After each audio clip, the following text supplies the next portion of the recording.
Lecture में start करते हैं क्वेश्चन नंबर 6 से। तो एक्सरसाइज 13.7 5 तक लास्ट लेक्चर में कर लिए थे। अब स्टार्ट करते हैं क्वेश्चन नंबर 6। तो क्वेश्चन नंबर 6 है, इसमें क्या है कि दो प्लेन हैं और दोनों प्लेन क्या है आपस में परपेंडिकुलर।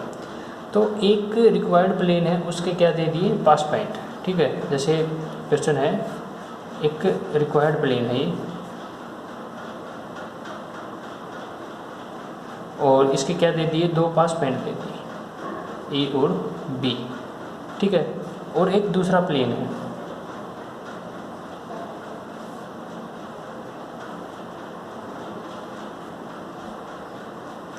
ठीक है, यहाँ पे इंटरसेक्ट करते हैं ये प्लेन। अब ये है दूसरा प्लेन, तो इसमें क्या बता दिया कि ये जो प्लेन है रिक्वायर्ड प्लेन और गिवन प्लेन आपस में क्या है परपेंडिकुलर। ठीक है, परपेंडिकुलर है गिवन प्लेन और रिक्वायर्ड प्लेन। अब परपेंडिकुलर है तो इसका नॉर्मल वेक्टर हमें पता है, क्योंकि जो इक्वेशन गिवन है क्वेश्चन में उससे हम नॉर्मल वेक्टर निकाल लेंगे। ठीक है, normal vector to the given plane. ठीक है, अब हम इस नॉर्मल वेक्टर को हम कहाँ पे लेके आते हैं, इस नॉर्मल वेक्टर को इस प्लेन के ऊपर पुट करते हैं जो हमारा रिक्वायर्ड प्लेन है। तो मान लो ये नॉर्मल वेक्टर इस रिक्वायर्ड प्लेन के ऊपर ये नीचे ले आए हम, तो यहाँ पे आ गया, ये आ गया एन वेक्टर। ठीक है, और पास पॉइंट कौन से हैं, ये पास पॉइंट है और ये पास पॉइंट है ए बी। अब हम ए बी का यूज करके क्या निकाल लेंगे, एक वेक्टर निकाल लेंगे ए बी वेक्टर। ठीक है, क्या आ गया, ये आ गया ए बी वेक्टर और ये है नॉर्मल वेक्टर। ठीक है, ये आपस में इंटरसेक्ट करेंगे कहीं ना कहीं पे। अब ए बी वेक्टर और नॉर्मल वेक्टर का हम क्या कराएंगे cross product. A B vector और नॉर्मल वेक्टर का हम कराते हैं क्रॉस प्रोडक्ट। ठीक है, क्रॉस प्रोडक्ट कराते ही क्या आ जाएगा, इन दोनों वेक्टर्स के परपेंडिकुलर वेक्टर, यानी कि ये वेक्टर। ठीक है, ये किसके परपेंडिकुलर है, इस ए बी वेक्टर और ये नॉर्मल वेक्टर के perpendicular.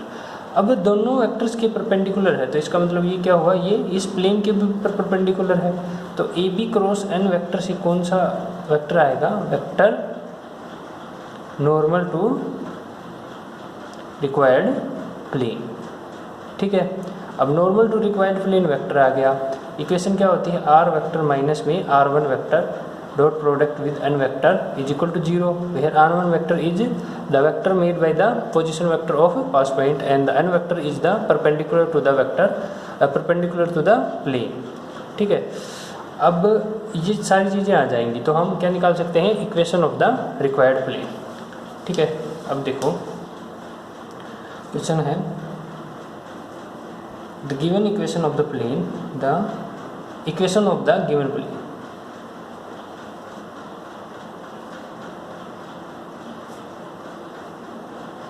Equation of the given plane, तो इक्वेशन क्या है गिवन प्लेन की, r vector dot product with 6i cap minus का 2j कैप प्लस का 2k cap is equal to 9। ठीक है, 6i कैप, तो ये है equation of the given plane. अब 6i cap minus 2j cap plus 2k cap is equal to 9। अब the required plane passes through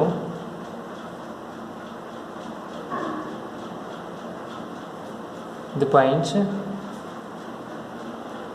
E, मान लिया हमने क्या है 2 A है 1 माइनस 1 2 और B है 2 माइनस 2 एंड 2। ठीक है, ये है B। अब ये क्या है pass point of required plane. The required plane pass through the points A and B. Now we find vector AB vector. तो AB वेक्टर क्या हो जाएगा, 2 माइनस में 1 i कैप माइनस 2 माइनस ये प्लस का हो जाएगा तो माइनस का j कैप एंड 2 माइनस में 2 0 k कैप। ठीक है, ये क्या हो गया ए बी वेक्टर। ठीक है, अब हमने ए बी वेक्टर निकाल लिया, ये प्लेन था इसके कोई पास पॉइंट थे ए और बी, और उससे हमने ए बी वेक्टर, ठीक है। अब क्या लिखेंगे हम, here given that given plane, इसके आगे 1 लिख लो, ठीक है। गिवन प्लेन 1 इज परपेंडिकुलर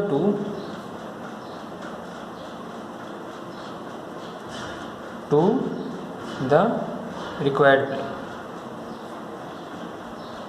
ठीक है।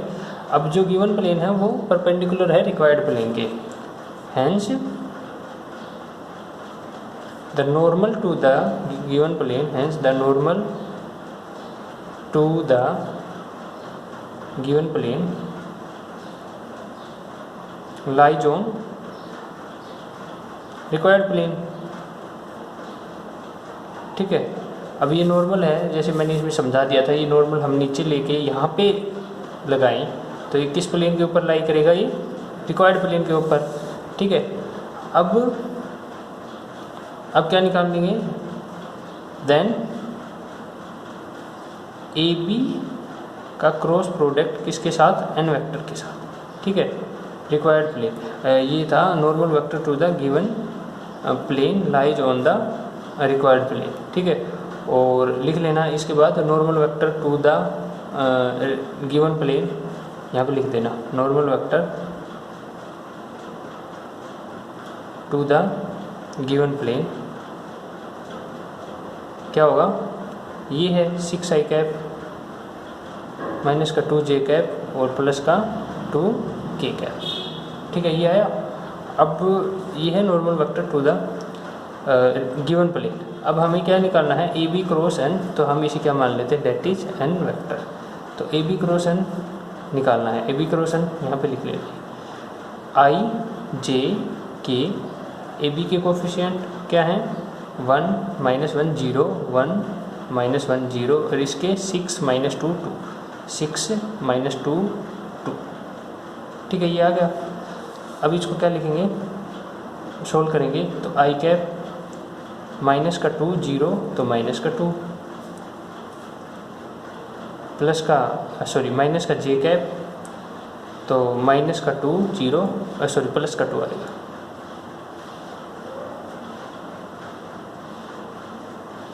और ये आई का क्या आएगा, माइनस का 2 0 वेक्टर 6 - 2, ये क्या बनेगा,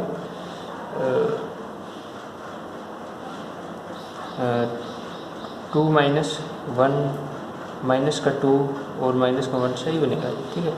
और फिर लास्ट में प्लस का के के साथ करेंगे तो माइनस का 2 और माइनस का 6,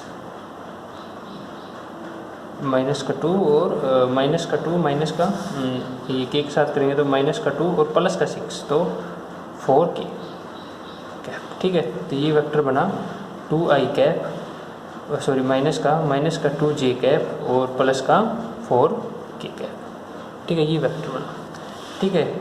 अब वी नो हेयर ये लिखना, then the vector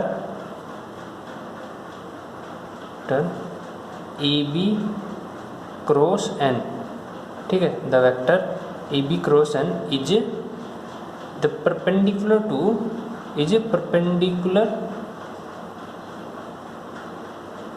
vector to required plane, ठीक है, रिक्वायर्ड प्लेन, तो उसे मान लेते हैं n1 वेक्टर क्या हो जाएगा, माइनस का 2i कैप माइनस का 2j कैप और प्लस का 4k कैप, ठीक है। अब pass point of required plane,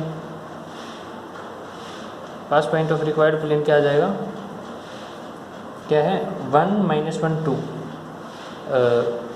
1 - 1 and 2, therefore position vector of required plane,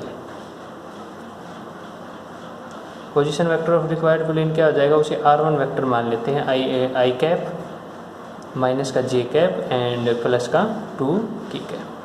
ठीक है, ये गया। अब हम क्या करेंगे, अब हम इक्वेशन लिखते हैं किसकी, प्लेन की, equation of the plane, required plane. तो equation of the required plane R का डॉट प्रोडक्ट, आर माइनस में R1 का डॉट प्रोडक्ट N1 वेक्टर के साथ, क्योंकि N1 वेक्टर है ना इसमें परपेंडिकुलर, इज इक्वल टू 0। तो R वेक्टर क्या है, XI cap plus YJ cap plus ZK cap, और R1 वेक्टर क्या है ये, तो माइनस का I कैप प्लस का J कैप और माइनस का 2K कैप, और N वेक्टर क्या है ये, माइनस का 2I कैप माइनस का 2J कैप और प्लस का 4K cap is equal to 0। अब ये क्या बन जाएगा, x माइनस में 1I कैप प्लस में y माइनस में प्लस में 1J कैप एंड प्लस में z माइनस में 2K कैप के डॉट प्रोडक्ट विद माइनस का 2I माइनस का 2J एंड प्लस का 4K cap is equal to 0। तो अब ये डॉट प्रोडक्ट करेंगे तो x माइनस 1 की मल्टीप्लिकेशन किसके साथ करेंगे, x माइनस 1 की मल्टीप्लिकेशन होगी माइनस 2 के साथ, तो माइनस का 2x प्लस का 2, y प्लस 1 की माइनस के 2 के साथ, तो माइनस का 2y और माइनस का 2, और 4 की मल्टीप्लाई z माइनस 2 के साथ, तो 4z प्लस का माइनस का 8 इज इक्वल टू 0। तो ये इक्वेशन बनेगी माइनस का 2x माइनस का 2y एंड प्लस का 4z is equal to 2 minus 2 cancel, 8 इस साइड जाके माइनस का 8 जाके प्लस का 8। ठीक है, अब हम इसे क्या करेंगे, माइनस 2 से डिवाइड कर दो इस इक्वेशन को, माइनस 2 से। अब हम इस इक्वेशन को, पूरी इक्वेशन को माइनस 2 से डिवाइड कर देते हैं। आंसर तो आ गया हमारा, पर हमें अगर जो बुक वाला आंसर चाहिए तो उसके लिए माइनस 2 से डिवाइड कर दो पूरी इक्वेशन को। तो ये क्या बन जाएगी, ये हो जाएगा x, इसको माइनस से डिवाइड करेंगे तो y, इसको माइनस 2 से डिवाइड करेंगे तो माइनस का 2z, इसको डिवाइड करेंगे तो माइनस का 4। तो ये है बुक वाला आंसर। ठीक है, तो ये था क्वेश्चन नंबर 6 का फर्स्ट पार्ट। अगर हमें ये इक्वेशन वेक्टर फॉर्म में लिखनी है तो इसका कोफिशिएंट क्या आ जाएगा, वेक्टर फॉर्म में लिखने के लिए तो r vector dot product with I cap plus J cap और इसका कोफिशिएंट है माइनस का 2K cap is equal to minus का 4। तो ये वेक्टर फॉर्म में आ गया। तो ये था क्वेश्चन नंबर 6 का फर्स्ट पार्ट। तो इसमें हमें पहले क्रॉस प्रोडक्ट निकाल के normal to the required vector निकालना था, फिर उसके बाद आंसर सॉल्व करना था। अब करते हैं हम क्वेश्चन नंबर 6 का सेकंड पार्ट।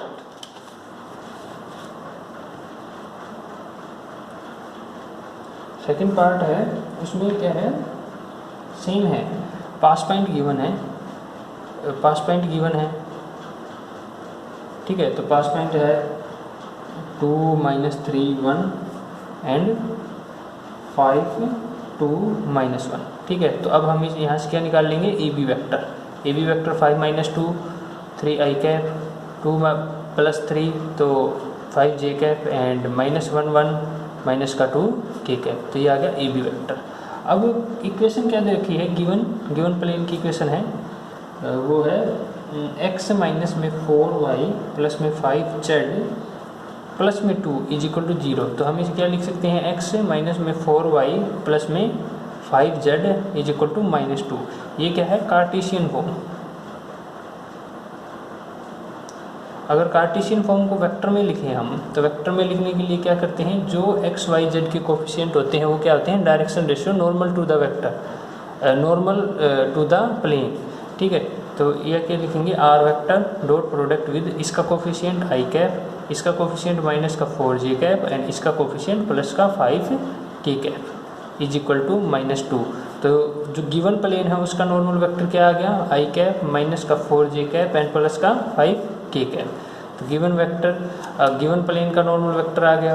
और ये ए बी वेक्टर है, इससे हम क्या निकाल लेंगे, A B cross N vector करा के एक perpendicular vector to the plane, required plane required plane के साथ परपेंडिकुलर वेक्टर निकाल देंगे, ये मान लो n1 आ जाएगा, ठीक है। फिर n1 है ही हमारे पास, एक पास पॉइंट से पोजीशन वेक्टर से हम क्या निकाल सकते हैं, r1 वेक्टर। तो r1 वेक्टर क्या आ जाएगा, 2i कैप माइनस का 3j कैप प्लस का k कैप। तो r1 वेक्टर है, नॉर्मल वेक्टर है, तो हम इक्वेशन सोल्व कर सकते हैं। बस इसमें ये है कि पहले जो गिवन इक्वेशन है ना, गिवन इक्वेशन वो क्या है, कार्टेशियन, गिवन प्लेन है वो कार्टेशियन, उसको वेक्टर में चेंज कर लो। वेक्टर में चेंज करने के बाद क्रॉस प्रोडक्ट करवाना। तो ये था क्वेश्चन नंबर 6 का सेकंड पार्ट। अब करते हैं क्वेश्चन नंबर 7। क्वेश्चन नंबर 7 है, find the equation of the plane passing through the origin and perpendicular to the each of the planes. ठीक है, परपेंडिकुलर है ईच ऑफ द प्लेन। तो दो प्लेन हैं और उन दोनों के साथ वो क्या है, परपेंडिकुलर। तो देखते हैं क्वेश्चन। मान लो एक ये प्लेन है,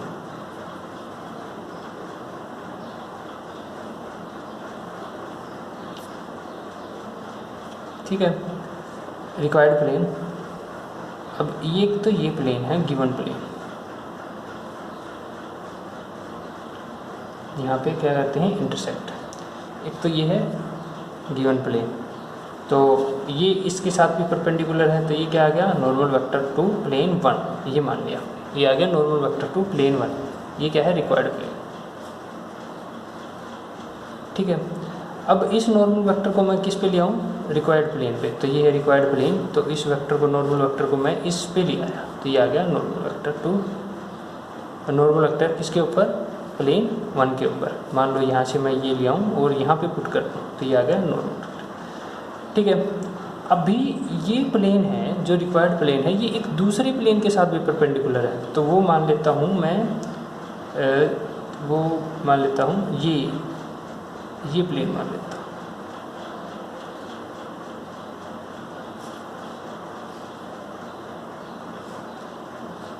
ठीक है, ये प्लेन है, इसका नॉर्मल वेक्टर किस साइड होगा, ये मान लो इस साइड है, ये है n2 वेक्टर का नॉर्मल वेक्टर। अब मैं ये प्लेन यहाँ से भी क्या है, यहाँ से इंटरसेक्ट करता है इस प्लेन के साथ, इस नॉर्मल वेक्टर n2 को इसके ऊपर ले आऊँ, प्लेन रिक्वायर्ड प्लेन के ऊपर, तो ये आ गया नॉर्मल वेक्टर n2 के ऊपर। ठीक है, प्लेन रिक्वायर्ड प्लेन के ऊपर n2 वेक्टर आ गया यहाँ पे। अब मैं इस पे लिखूँ ये चीज़, तो ये n1 वेक्टर था, ये क्या आ गया, n2 वेक्टर। ठीक है, ये आ गया n1, ये n2। अब ये दोनों वेक्टर का क्रॉस प्रोडक्ट करा के हम क्या निकाल सकते हैं, perpendicular to this plane, required plane के परपेंडिकुलर हम वेक्टर निकाल सकते हैं। ये आ जाएगा n3 जो रिक्वायर्ड प्लेन, या nr मान लो, normal to the required plane, इन दोनों का n1 और n2 का क्रॉस प्रोडक्ट करा के। अब ये तो हमारा आ गया रिक्वायर्ड प्लेन। एक क्या है हमारे पास, पास पॉइंट क्या है, ओरिजिन, दैट इज 0 0 0। तो r1 वेक्टर क्या बनेगा, 0 वेक्टर ही तो बनेगा, 0i cap plus 0j cap plus 0।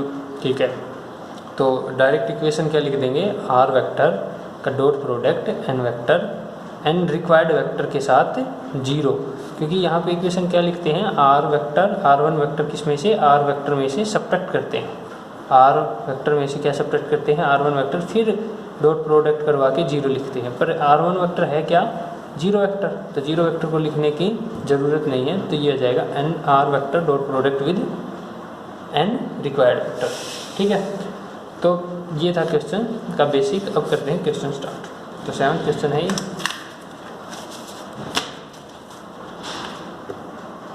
देखो 7th question, the equation of the equations of the given planes are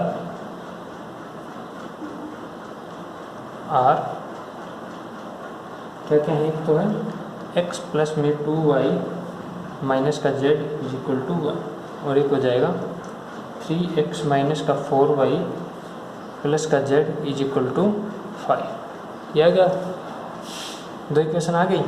अब दोनों इक्वेशन आ गई, एंड लिखो यहाँ पे, दो plane.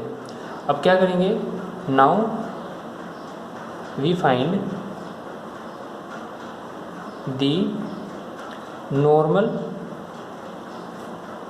To the both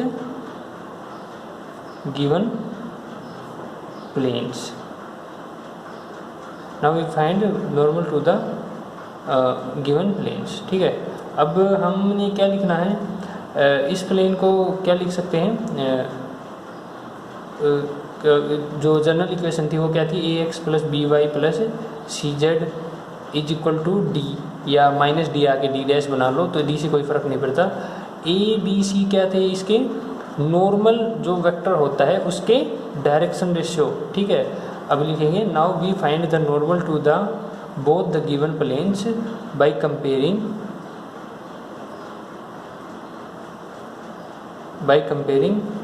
both with ax plus by plus cz is equal to g d, where a b c are the direction ratio of normal to plane। ठीक है, normal to plane, therefore n1 vector normal to plane 1, ये लिख लेना 1 और ये 2, तो normal to plane 1, तो क्या आ जाएगा n1 वेक्टर, इसका कोफिशिएंट a क्या है 1 तो i कैप, इसका कोफिशिएंट +2 है तो 2j कैप, और इसका कोफिशिएंट माइनस का है तो माइनस का k कैप। ठीक है, नॉर्मल टू प्लेन 2,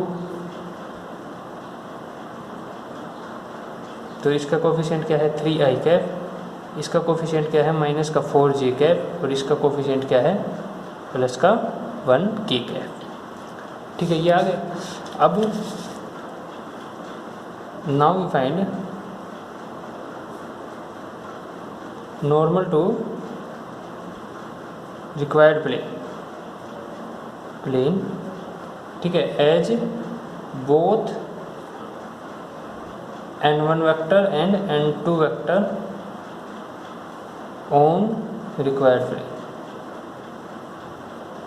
तो कैसे निकालेंगे वो, क्रॉस प्रोडक्ट करवाओ n1 का क्रॉस प्रोडक्ट n2 के साथ, तो ये हो जाएगा n रिक्वायर्ड। ठीक है, तो n रिक्वायर्ड हो जाएगा ये, तो i j k सोल्व करेंगे तो क्या आएगा, ये इसका कोफिशिएंट है 1 2 -1, इसका कोफिशिएंट है 3 -4 1। ठीक है, ये दोनों आगे कोफिशिएंट, दोनों कोफिशिएंट अब सोल्व करेंगे तो i 2 माइनस का 4 तो माइनस का 2, माइनस का j 1 और प्लस का 3 तो 4, और प्लस का k माइनस का 4 और माइनस का 6 माइनस का 10, तो ये आ जाएगा माइनस का 2i कैप, माइनस का 4j कैप एंड माइनस का 10k कैप। ठीक है, ये वेक्टर क्या आ जाएगा, n रिक्वायर्ड वेक्टर का नॉर्मल वेक्टर, रिक्वायर्ड प्लेन का नॉर्मल वेक्टर। तो अब क्या है, as pass point of required plane is origin, then position vector of pass point क्या बनेगा, 0 वेक्टर। ठीक है, therefore equation of required plane क्या होगी, r वेक्टर का dot product with n required vector, तो is equal to 0 required vector. तो r vector का डॉट प्रोडक्ट ये क्या है, माइनस का 2i कैप, माइनस का 4j कैप, माइनस का 10k cap is equal to 0। तो हम इसे किससे डिवाइड कर दें, -2 से, -2 कॉमन निकाल लो और इस साइड लेके जाएंगे तो 0। तो r vector i cap plus का 2j कैप एंड प्लस का 5k cap is equal to 0। ठीक है, तो ये तो किस फॉर्म में आ गई, वेक्टर फॉर्म में। अगर हमें यही इक्वेशन कार्टेशियन फॉर्म में लिखनी हो तो कैसे लिखेंगे, इसका कोफिशिएंट जैसे रिवर्स लिखते थे हम, कार्टेशियन से, जैसे ये कार्टेशियन में थी इक्वेशन तो इससे वेक्टर में लिखते हैं, तो कैसे लिखते हैं, वेक्टर में लिखेंगे तो r वेक्टर इसका कोफिशिएंट, इसका कोफिशिएंट और इसका कोफिशिएंट। ठीक है, लिखते हैं। अब हमें इससे ये लिखनी है, तो इससे ये लिखनी है तो x का कोफिशिएंट हो जाएगा i कैप का कोफिशिएंट, y का कोफिशिएंट हो जाएगा j कैप का j कैप का कोफिशिएंट एंड इसका कोफिशिएंट हो जाएगा, इसका 5 z का कोफिशिएंट, तो इन कार्टेशियन फॉर्म क्या हो जाएगा, i यानी कि 1 x प्लस का 2y और प्लस का 5z इज इक्वल टू 0। तो ये थी equation of the required plane. ठीक है,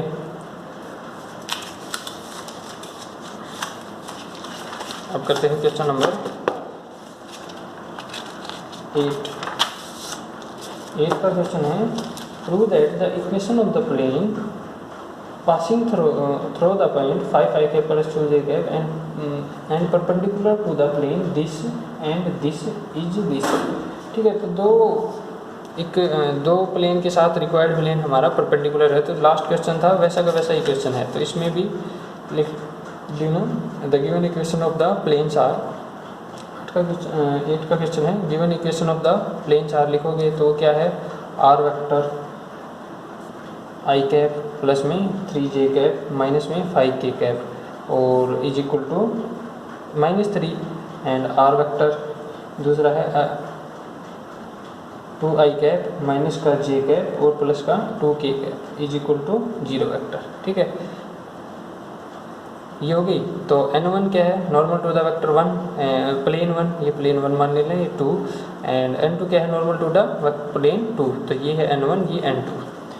ठीक है, अब क्या करेंगे हम, क्या निकालेंगे, ये दोनों प्लेन क्या है, परपेंडिकुलर, क्या है, plane 1 and plane 2 are perpendicular to the required plane. अगर परपेंडिकुलर है रिक्वायर्ड प्लेन के, तो इसका मतलब n1 और n2 वेक्टर हैं वो किस पे लाई करेंगे, रिक्वायर्ड प्लेन के ऊपर। ठीक है, तो ये मान लो रिक्वायर्ड प्लेन है, ये n1 वेक्टर लाई करेगा और ये n2। ठीक है, ऐसे लाई करेंगे। अब इन दोनों का क्रॉस प्रोडक्ट कराएंगे तो क्या आएगा, resultant which is perpendicular to the both vectors और प्लेन के साथ भी परपेंडिकुलर होगा। अब ये जैसे ही प्लेन के साथ परपेंडिकुलर हो जाएगा तो ये क्या आ जाएगा, n vector of required plane, यानी कि normal vector to the required plane. तो नॉर्मल वेक्टर निकालने के लिए क्या करेंगे, n1 का क्रॉस प्रोडक्ट n2 के साथ। ठीक है, n1 का क्रॉस प्रोडक्ट n2 के साथ, तो कोई भी कुछ भी आएगा वो। फिर हम क्या करेंगे, पास पॉइंट क्या है, pass point of required plane वो दे रखा है, पोजीशन वेक्टर दे रखा है, pass point of position vector of pass point of required plane. तो पोजीशन वेक्टर गिवन है तो r1 वेक्टर मानेंगे, वो क्या आएगा, 5i कैप प्लस का 2j कैप एंड माइनस का 3k कैप। ठीक है, तो इक्वेशन क्या लिखेंगे फिर, equation of the required plane, equation of required plane is r vector minus r1 vector का dot product with n required plane is equal to 0। तो ये है 8th क्वेश्चन। वह 7th क्वेश्चन में क्या था, जो गिवन प्लेन थे वो क्या थे, कार्टेशियन फॉर्म में थे। कार्टेशियन फॉर्म से हमने पहले उसमें किसमें कन्वर्ट किया, वेक्टर फॉर्म में। ठीक है, अब इसमें क्या है, पहले से ही वेक्टर फॉर्म में गिवन है, तो वेक्टर फॉर्म में गिवन है तो नॉर्मल फाइंड आउट करो, नॉर्मल फाइंड आउट करके क्रॉस प्रोडक्ट निकालो। अब क्वेश्चन नंबर 9 का क्वेश्चन है, find the equation of the plane passing through the perpendicular to the each of the planes. ठीक है, सेम क्वेश्चन है ये भी। कार्टेशियन में इक्वेशन दे रखी हैं, जो गिवन इक्वेशन है प्लेन की, और रिक्वायर्ड प्लेन की इक्वेशन निकालनी है जब पास पॉइंट क्या हो, 1 1 माइनस 1। इसके बाद क्वेश्चन नंबर 10 है, find the equation of the plane that contains the point 1 -1 and perpendicular to the both planes. ये भी सेम क्वेश्चन है। एंड सो दैट लास्ट में 11th क्वेश्चन है, so that the plane passes through the point 1 1 1 1 -1 and this last one जो 3 point given है is perpendicular to XY plane, XY plane के साथ perpendicular है। एक ये लास्ट क्वेश्चन है। ठीक है, तो अभी देखो ये क्वेश्चन थे 9th और 10th, तो 9th क्वेश्चन भी सेम है और 10th क्वेश्चन भी सेम है। 9th क्वेश्चन में भी दो प्लेन की इक्वेशन दी है, दोनों आपस में क्या है, वो रिक्वायर्ड प्लेन के साथ क्या है, परपेंडिकुलर है, तो उनके नॉर्मल वेक्टर रिक्वायर्ड प्लेन में लाई करेंगे। सेम वही क्वेश्चन है। 10th क्वेश्चन भी यही है। हम सीधा करते हैं 11th क्वेश्चन। तो 11th क्वेश्चन है, लास्ट है, एक्सरसाइज है इसका। तो show that the planes through the points, तो देखो the pass point of the required plane are क्या है 1 1 1 1 -1 1 एंड -7 3 एंड -5, ये है पास पॉइंट। अब पास पॉइंट गिवन है 3 पास पॉइंट, तो उससे हम क्या निकाल सकते हैं, एक इक्वेशन ऑफ द प्लेन। ठीक है, now the equation of plane using 3 pass point.